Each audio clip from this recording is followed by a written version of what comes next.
नाजरीन अस्सलाम वालेकुम वरहमतुल्लाहि वबरकातुहू। उम्मीद है आप सब खैरियत से होंगे इंशाअल्लाह। कभी यूं भी तो होता है कि गहरा सांस लेने पर ही मालूम पड़ता है कि हाँ, हम जिंदा हैं। और फिर कुछ लोगों के, कुछ अपनों के और कुछ दोस्तों के वो तलख लहजे में बोले गए कुछ जुमले कभी भी नहीं भुलाए जा सकते। और वो उस मर्द के पीछे बर्बाद हो गई सिर्फ इस खुशफहमी में कि वो इससे मोहब्बत करता था।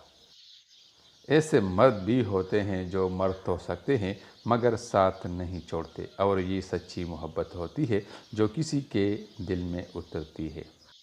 मर्द अगर रोकता है, टोकता है, तो इसका ये मतलब नहीं कि वो शक करता है या इस पर एतबार नहीं, बल्कि वो इसे अपनी इज़्ज़त समझता है और उसका ख्याल खुद से भी ज़्यादा रखता है। ऐसी औरत दुनिया की सबसे खुशनसीब औरत है।